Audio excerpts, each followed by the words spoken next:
And I think one of the other reasons I wrote the essay really is I think for those who don't have a direct connection to the river, and even for many of those who do, it's really hard to understand. Water politics and water engineering are incredibly complex. And I mean, there are times I curse myself for attempting this when I was writing it. One of the things I was trying to do is to tell the whole story in a way that would make sense of the sort of the daily news stories which we're increasingly getting.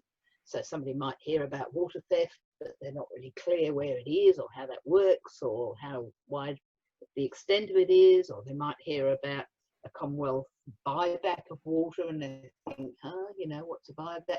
You know, there's very few sort of pieces of journalism which actually explain it to somebody who hasn't been following it. And as a result, I think a lot of people in the cities turn off, and it's too important for us to have that luxury. I mean, I'm sure you're sitting there, you're probably wearing cotton at the moment. You know, that probably connects you to the Murray-Daling Basin. And there are people, when I was working on this, some of my city-based friends said, oh, why do we grow cotton in Australia? We should just stop growing cotton, as though that was going to fix it.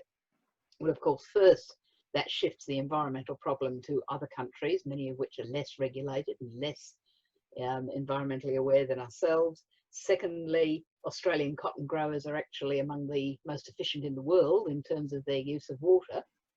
And third, it's one of the most profitable crops. So if you actually want to make best use of water, cotton arguably has a claim there. But then other people will say, well, we need a diverse farming sector. We need to ensure that dairy farming survives, for example, or we need to ensure that we can still be self-sufficient in rice. So how do we as a country weigh these things up when so many people are disconnected from the way in which their food and their clothing is produced?